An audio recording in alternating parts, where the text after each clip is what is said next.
All right, Shalom. First and foremost, I'd like to give all praise, honor, and glory unto Yahweh, Bahashem, Yahweh Shai, Bahashem, Racha HaKodash, double honors unto the apostles and elders of Great Millstone who rule well. Salutations to you, brothers, pushing this word in truth and in sincerity throughout the four corners of the globe. All right, back with another lesson, and I'm going to be starting off here in Revelation 13th chapter. And I'm the brother Chasai with Great Millstone Northwest. Starting in Revelation the 13th chapter, and getting to this. The reason why I'm reading this is because having a conversation with some brothers last night, some beloved brothers in this truth, and it was brought up that our salvation is very close, man. It's important to continue to do the right thing, stay striving, because the finish line is approaching, quick. All right. So compared to when when we first came in, we felt like America was going to be destroyed in 2 weeks, a month, a year wasn't going to go by, and this place was going to be destroyed. That's the way we felt, being fervent in the spirit, being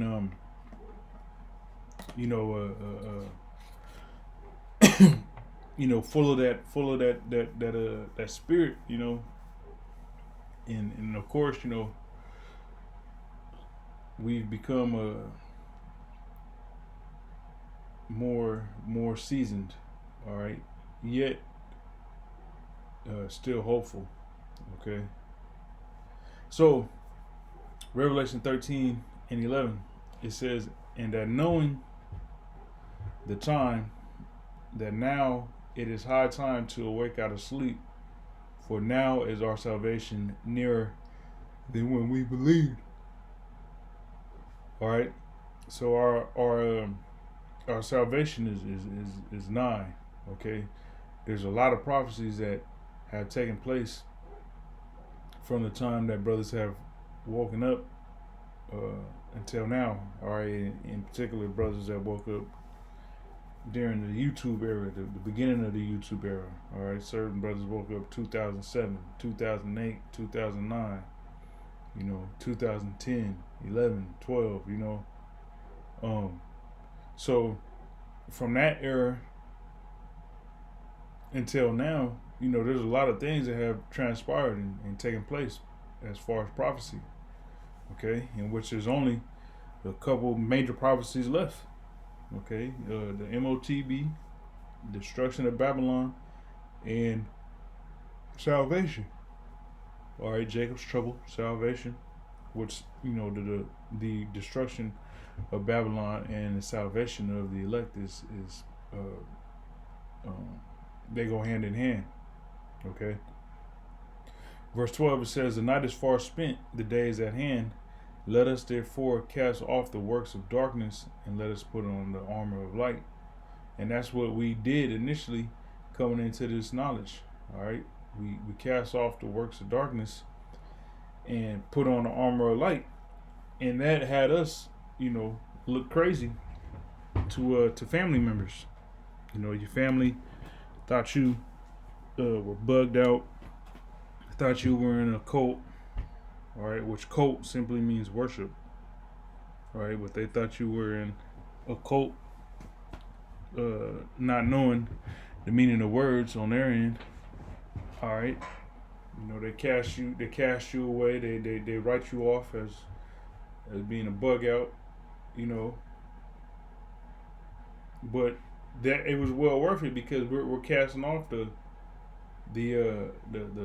works of darkness, because the works of darkness is going to hinder a lot of Israelites from entering into the kingdom of heaven. Okay, verse 13, let us walk honestly as in the day, not in rioting and drunkenness, not in chambering and wantonness, not in strife and envy, because that's all that's in the world is strife and envy, you know, wantonness, which is, you know, undisciplinedness, you know, especially women. You know, you look at these women now and the influence that they have upon them because of social media and female rappers. You know, they're all whores, man. You know, majority of the Israelite women are whores, and a whore is a whore because she's undisciplined. She's reckless. Okay, rioting. You know, party, get drunk and party. You know, that's all the works of Alert from updates available. That's a lot of this damn thing. That's all a result of working working the works of darkness. Okay, walking in darkness. All right, that's all the world can provide you is avenues in which you're able to destroy yourself, or and feel good doing it. All right. Verse 14 it says, "But put ye on the Lord Yahushua Mashiach, and make not provision for the flesh to fulfill the lust thereof." All right, you're not supposed to fulfill the lust of the flesh, because that'll get you destroyed. Now I'm gonna read Romans 13 and 11 through 14 in a GNT. Okay, it says, "You must do this because you know that the time has come for you to wake up out of your sleep. For the moment when we will be saved is closer now than it was when we first believed." All right. So, you know, compared to when we first believed, the moment in which we're going to be saved, all right, in which salvation, as Apostle Torah has gone into, means that it's impending danger. You know, impending danger is present. It's close. All right, and that impending danger is those thermonuclear missiles. You know, because you just had Putin said that he's ready. You know, to use those nukes. You know, which he's been. You know, Russia has been talking about those nukes, but it's getting to a point to where Putin is like, yeah, that shit. You know, we're ready to use those nukes if we got to. Okay, so that in itself should be an example, or, you know, a red flag of danger. All right. Which would mean that, you know, we'd have to be saved. Okay. It says the night is nearly over, day is almost here. Let us stop doing the things that belong to the dark, and let us take up weapons for fighting in the light. Let us conduct ourselves properly as people who live in the light of day. No orgies or drunkenness. Damn, look at that. And that's listening to rap music. You know, it promotes, you know, orgies. You know, threesomes. A dude and two chicks. You know, a chick getting a train ran on her. All right. And alcohol is always included in that. All right. No orgies or drunkenness, nor immorality or indecency, no fighting or jealousy, but take up the weapons of the Lord Yahushua Mashiach, and stop paying attention to your sinful nature and satisfying its desires. Okay? So, you know, those are all things that need to be put off. Okay, but the main point of that, me reading that, was verse 11. You know, the moment when we will be saved is closer now than it was when we first believed. All right, and we truly believe that. We know that. And the way we know that is because of prophecy. All right, the prophecies that have been coming to pass. All right, this is Matthew 24 and 42. It says, "Watch therefore, for ye know not what hour your Lord doth come. But know this, that if the good man of the house had known in what watch the thief would come, he would have watched and would not have suffered his house to be broken up. Therefore be ye also ready, for in such an hour as ye think not, the Son of Man cometh. All right. So that's why it's also important to watch, because we know that our salvation is near. All right, nearer than when we first believed. At the same time, we don't know the exact hour, okay, that the Lord is coming. But when you watch and pay attention to the prophecies, okay, that gives you, the proper measurement, so to say. Because you can follow the prophecies. The sequence in which certain prophecies have to take place. All right, like I said, the MOTB, we know that has to happen before we get up out of here. Okay. Likewise, the time of Jacob's trouble, we know that has to happen before we get up out of here. Okay, and then World War III in its climax, and those nukes getting sent off. Okay, but you got to be paying attention. You got to be watching to actually be looking for these things. Okay, and that requires you operating in the day. All right, in the light, in the truth, in the knowledge, in the wisdom, the understanding of the scriptures. The Holy Spirit, to be able to foresee these things and be observant of these things. 1 Thessalonians 5:5 says, "Ye are all the children of light, and the children of the day. We are not of the night nor of darkness. Therefore let us not sleep as do others, but let us watch and be sober." Okay, so while the majority of Israel wants to be drunk, they want to be children of the night. All right, they want to sleep. Hey, they can do that, but we're gonna watch and be sober. Okay. It says, "For they that sleep in the night, and they that be drunken are drunken in the night.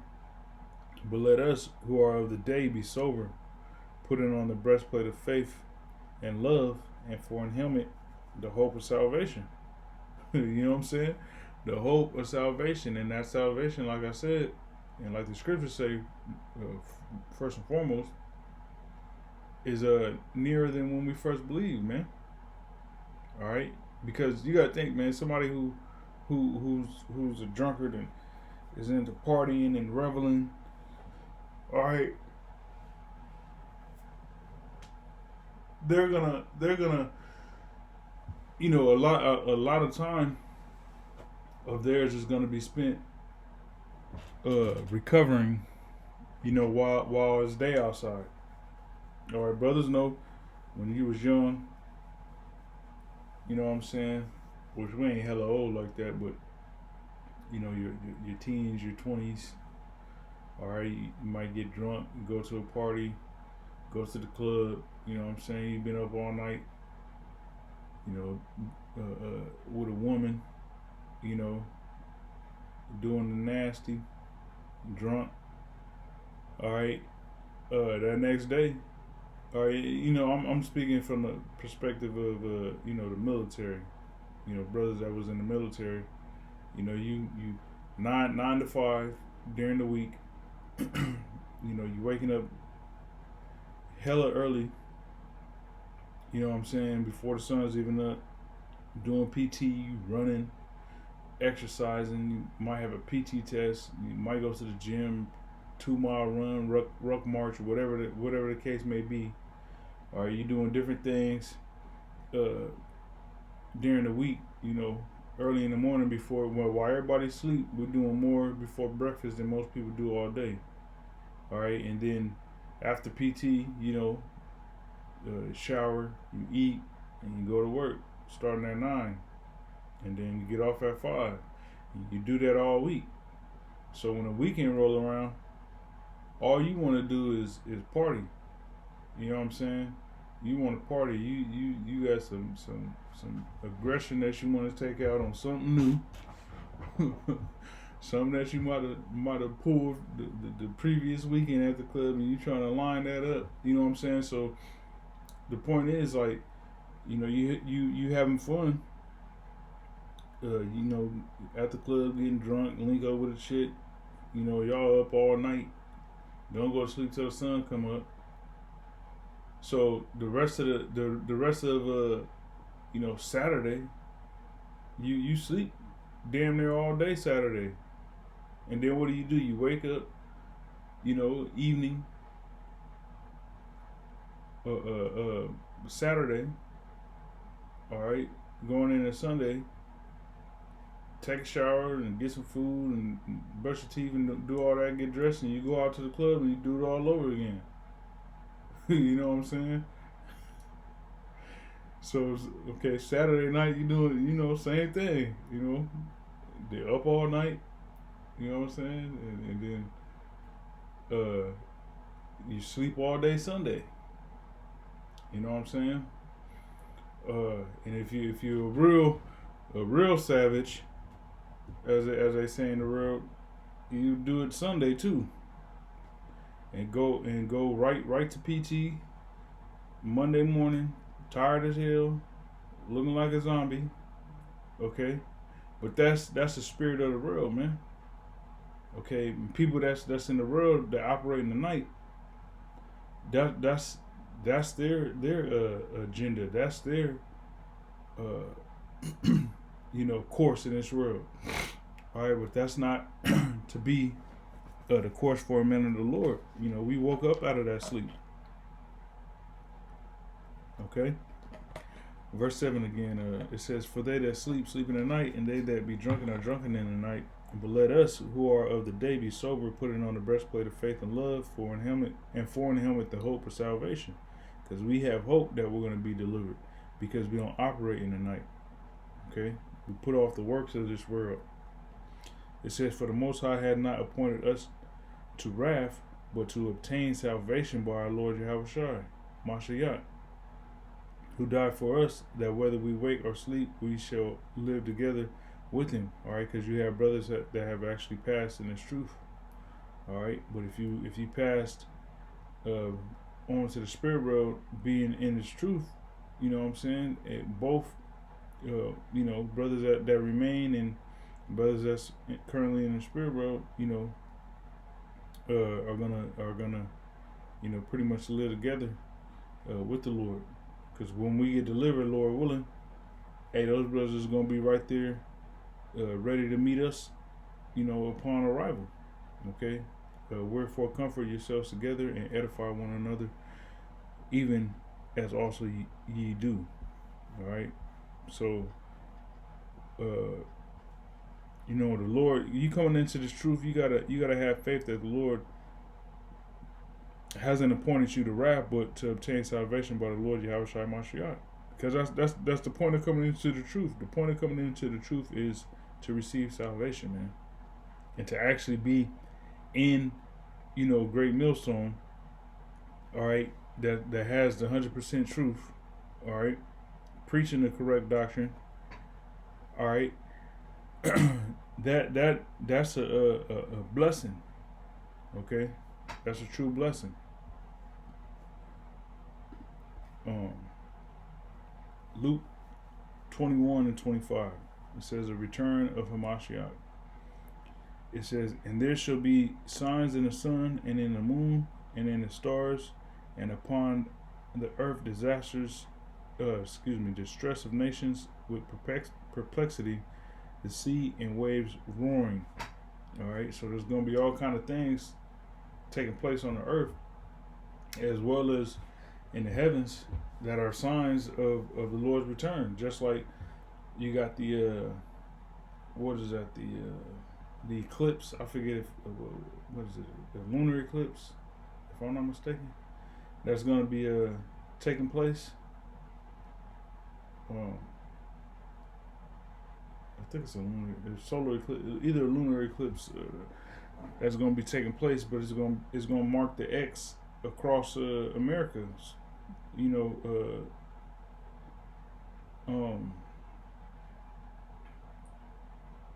from Texas to up into Canada. Okay.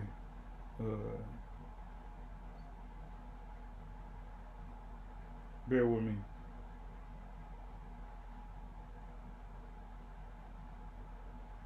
Okay, it's a total solar eclipse. Salaki, I'm happy I looked that up. It says a total solar eclipse will take place at the moon's ascending node on Monday, April 8th, 2024, visible across North America and dubbed the Great North American Eclipse by some of the media. All right, so the Great American Eclipse. So it's going to eclipse what it looks like Texas, Oklahoma, Arkansas, Missouri, Illinois, Indiana, Kentucky, Ohio, Pennsylvania, New York, and Connecticut. The New England area, Maine, New Hampshire, Vermont. Yeah, New Hampshire and Vermont. So that's a major sign right there. Total solar eclipse, man. Which that's a blessing, man. Because once again, that's a measurement of time. In prophecy, that's gonna show. Where we are, pertaining to the destruction of Babylon, which also hand in hand, what comes with that is our salvation. Okay, verse 26, it says, men's hearts failing them for fear and for looking after those things which are coming on the earth, for the powers of heaven shall be shaken, and then shall they see the Son of Man coming in a cloud with power and great glory. And when these things begin to come to pass, then look up and lift up your heads, for your redemption draweth nigh. All right. So as these things are happening, we got to remember that the end, at the end of all this, is our salvation. So it's important to to look up, and not be looking down on your phone all the damn time, man. Because that's what this world promote, which is why there's all these gadgets on these phones to keep people's keep people from looking up. 1 Peter 4:7, it says, but the end of all things is at hand. Be ye therefore sober and watch unto prayer. All right. So the end of all things is at hand. All right. And what's one of the things that's due to end? All right, this world, man. The fashion of this world, the course of this world, the nature of this world. All right, is due to end. Okay. And with that, being sober and being vigilant is foremost important. Okay. And lastly, Revelation 22:20, it says, he which testifieth these things saith, surely I come quickly. Amen. Even so come Lord Yahushua. The grace of our Lord Yahushua Mashiach be with you all. Amen. Okay. So, what was prophesied via John the Revelator in the book of Revelation. These things is some have happened already, and some are happening, and some will happen. And with that, the Lord, his return is followed by that. All right. The Lord's return is followed by all these things. Okay? And as it says that he comes quickly. So that's why we gotta remain vigilant, observant, you know, and hoping that salvation, because our salvation is nearer than when we first believed. All right. So, Al Razazai, that was edifying lesson. Till next time, I say shalom.